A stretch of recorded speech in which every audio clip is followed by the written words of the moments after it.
Hi ಎಲ್ಲರಿಗೂ ನಮಸ್ಕಾರ. ಇದೀಗ IPL 2025ರ ಪಂದ್ಯಾವಳಿಗಳನ್ನು ಪುನಃ ಆರಂಭಿಸುವುದರ ಬಗ್ಗೆ IPL ಚೇರ್ಮನ್ ಆಗಿರುವಂಥ ಅರುಣ್ ಧುಮಾಲ್ ಅವರು ಒಂದು ದೊಡ್ಡ ಹೇಳಿಕೆಯನ್ನು ಕೊಟ್ಟಿದ್ದಾರೆ ಅಂತಲೇ ಹೇಳ್ಬೋದು.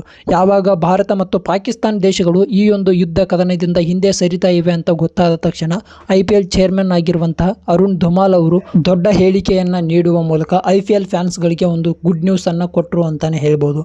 ಈಗ ತಾನೇ ಯುದ್ಧದಿಂದ ಭಾರತ ಮತ್ತು ಪಾಕಿಸ್ತಾನ ದೇಶಗಳು ಹಿಂದೆ ಸರಿದಿವೆ. ನಾವು ಆದಷ್ಟು ಬೇಗ IPL 2025ರ ಪಂದ್ಯಾವಳಿಗಳನ್ನು ಪುನಃ ಆರಂಭಿಸಿ ಈ ಒಂದು ಪಂದ್ಯಾವಳಿಗಳನ್ನು ಮುಕ್ತಾಯಗೊಳಿಸುವುದಕ್ಕೆ ನೋಡ್ತಾ ಇದ್ದೀವಿ. ತಕ್ಷಣವೇ ನಾವು IPL 2025ರ ಪಂದ್ಯಾವಳಿಗಳನ್ನು ಪುನಃ ಆರಂಭಿಸಬೇಕಾಗಿರುವುದರಿಂದಾಗಿ ಇಲ್ಲಿ ಯಾವ ತಂಡಗಳು ಯಾವ ಸ್ಥಳದಲ್ಲಿ ಯಾವ ದಿನಾಂಕದಂದು ಪಂದ್ಯಗಳನ್ನು ಆಡ್ತವೆ ಅನ್ನುವಂಥ ಮಾಹಿತಿಯನ್ನು ಇಲ್ಲಿ ತಂಡದ ಮಾಲೀಕರಿಗೆ ನೀಡಬೇಕಾಗಿದೆ. ಅವರ ಜೊತೆಗೆ ಮಾತನಾಡಿ, ಜೊತೆಗೆ ಬ್ರಾಡ್ಕಾಸ್ಟ್ ಮಾಡುವಂಥ ಚಾನಲ್ಗಳ ಜೊತೆಗೆ ಮಾತನಾಡಿ ನಾವು ನಿಮಗೆ ಅಪ್ಡೇಟನ್ನು ನೀಡ್ತೀವಿ. ಎಲ್ಲದಕ್ಕಿಂತ ಮುಖ್ಯವಾಗಿ ಇಲ್ಲಿ ನಾವು ಸರ್ಕಾರದೊಂದಿಗೆ ಸಮಾಲೋಚನೆ ಮಾಡಬೇಕಾಗಿದೆ.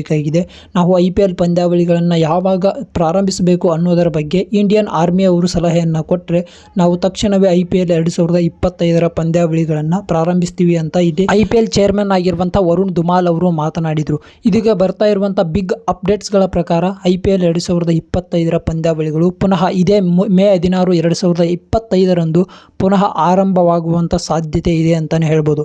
ಇವತ್ತು ಅಂದರೆ ಮೇ 11, 2025ರಂದು ವರುಣ್ ಧುಮಾಲ್ ಅವರು ಅಂದರೆ IPL ಚೇರ್ಮನ್ ಆಗಿರುವಂಥ ಇವರು BCCI ಜೊತೆಗೆ ಮಾತನಾಡಿ ಇವತ್ತು ರಾತ್ರಿ ಒಂದು ಸ್ಕೆಡ್ಯೂಲನ್ನು ಬಿಡುವಂಥ ಸಾಧ್ಯತೆ ಇದೆ. ಇನ್ನು ಇವತ್ತು ನಡೀತಾ ಇರುವಂಥ ಈ ಒಂದು ಸಭೆಯಲ್ಲಿ ಏನೆಲ್ಲ ಚರ್ಚೆಗಳು ನಡೆಯುತ್ತೆ, ಏನೆಲ್ಲ ನೀತಿ ನಿಯಮಗಳನ್ನು BCCI ಅವರು ಜಾರಿಗೊಳಿಸ್ತಾರೆ ಅನ್ನೋದರ ಬಗ್ಗೆ ನಿಮಗೆ ಸಂಪೂರ್ಣ ವಿವರಣೆಗಳು ಬೇಕು ಅಂದರೆ ತಕ್ಷಣವೇ ನಮ್ಮ ಚಾನಲ್ಗೆ ಸಬ್ಸ್ಕ್ರೈಬ್ ಮಾಡ್ಕೊಳ್ಳಿ.